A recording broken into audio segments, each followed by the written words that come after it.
Tonight, Front Page Challenge welcomes the outspoken Negro leader, Malcolm X. Sir, what's the real reason why you two men split? Is it merely ideological, or is it personality? What else? Probably personality. It was not the statement that originally was given by the movement when we split. It's more personality than anything else. You've called people like Martin Luther King, who just got a Nobel Peace Prize, an Uncle Tom. Is this correct, first? Well, I'd rather say that in the States, there's a law that has recently been passed, or a decision handed down by the court, wherein if you call someone an Uncle Tom, they can sue you for libel. Well, so I never refer to them as Uncle Toms. I would say that Uncle Martin is my friend. Uncle Martin is your friend, yet you would disagree with his approach to what he wants to accomplish. Definitely. If his approach would bring about what the black man in America needs to completely eliminate the problem that we have, I would say well and good. But I very much doubt that anyone who adopts the approach that Martin Luther King has been teaching to our people in that country can point to any meaningful gains that has actually served to solve the problem. Black Muslims have sometimes, whether you have or not, and I think probably you have sometimes, it seemed to me, been preaching hate to meet hate. I don't advocate any kind of hate. But there's a lot of talk that sounds very much like it. No, I think that the guilt complex of the American white man is so profound until when you begin to analyze the real condition of the black man in America, instead of the American white man eliminating the causes that create that condition, he tries to cover it up by accusing his accusers of teaching hate.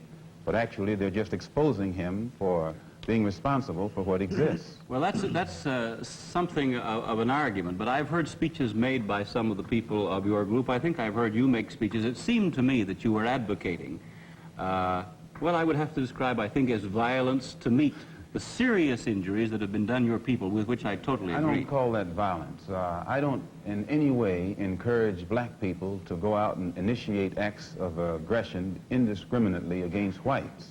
But I do believe that the black man in the United States and any human being, anywhere, is well within his right to do whatever is necessary, by any means necessary, to protect his life and property, especially in a country where the federal government itself has proven that it is either unable or unwilling to protect the lives and property of those human beings. Just before Pierre takes it, you've got a pretty good fighter and the world's heavyweight champion lined up with you to help out. Yes, Pierre.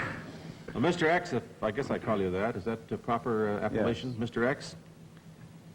I'm wondering if you still believe, as I think you certainly did at the time you were allied to the black Muslim movement, in a segregated black nation in North America. I don't believe in any form of segregation or any form of racism. I'm against any form of segregation and against racism. Am I right in saying that the black Muslim movement, which you have left, did believe in that? Well, Elijah Muhammad taught his followers that the only solution was a separate state for black people. And as long as I thought he genuinely believed that himself, I believed in him and believed in his solution.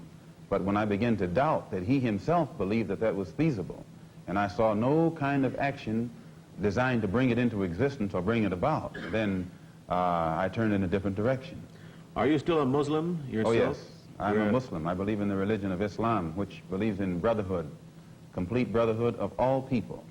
But at the same time that I believe in this brotherhood, I don't believe in forcing my desire for brotherhood upon those who aren't willing to accept it. Of course, I think the Christians would say that they also believed in brotherhood. What did you say to that? I'd say they believe in it, but don't practice it. Well, that'd be a pretty good answer.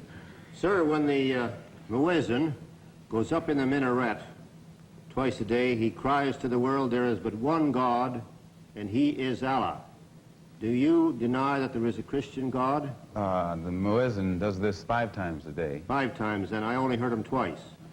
Well, you were fortunate to hear him twice. But he does this 5 times a day, and the same God that he says that he expresses the existence of is the God that the Christians profess to believe in themselves, and the God that the Jews believe in. One God, the creator of the universe. The Muslims believe in the God that created the universe, and I think the Christians do, and the Jews do. Now, as long as all of them are talking about the creator, the Jews may call him Jehovah, and Christians may have another name for him. Those who are Arabic speaking refer to him as Allah. Well, we believe in the same God. Now, as the Muslim religion advances in the United States, are you modernizing it or sticking with the old faiths? For example, the complete segregation of the sexes. I think that everything today on this earth is being modernized. Religious principles and practices, as well as political and other things.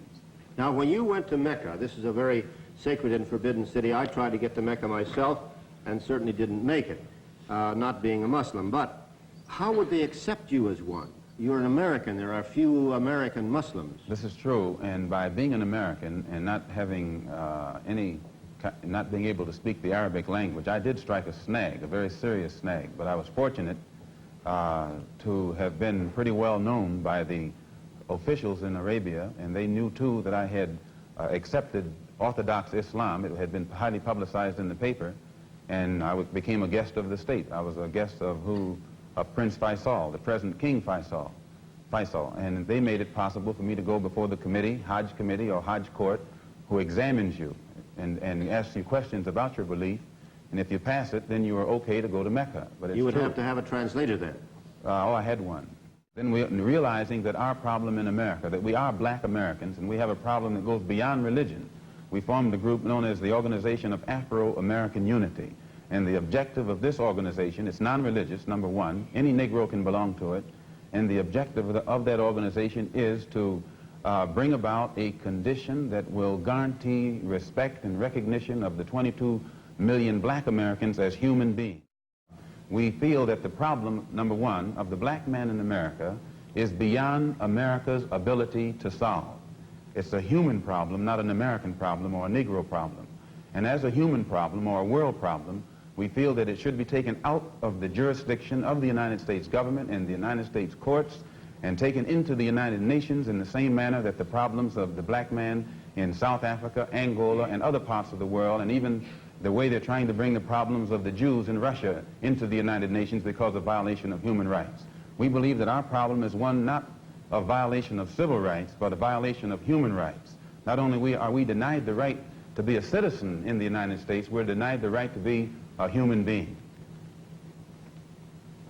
Well, Mr. X, may I thank you very much for coming on our program and perhaps clearing away some of the cobwebs of misconception that some of us might have had about your belief. And I think you're a very sincere man, and it takes a lot of courage to admit a former belief is wrong, and we congratulate you for that and the service you performed tonight in giving us your views. Thank you so much, Mr. Thank you.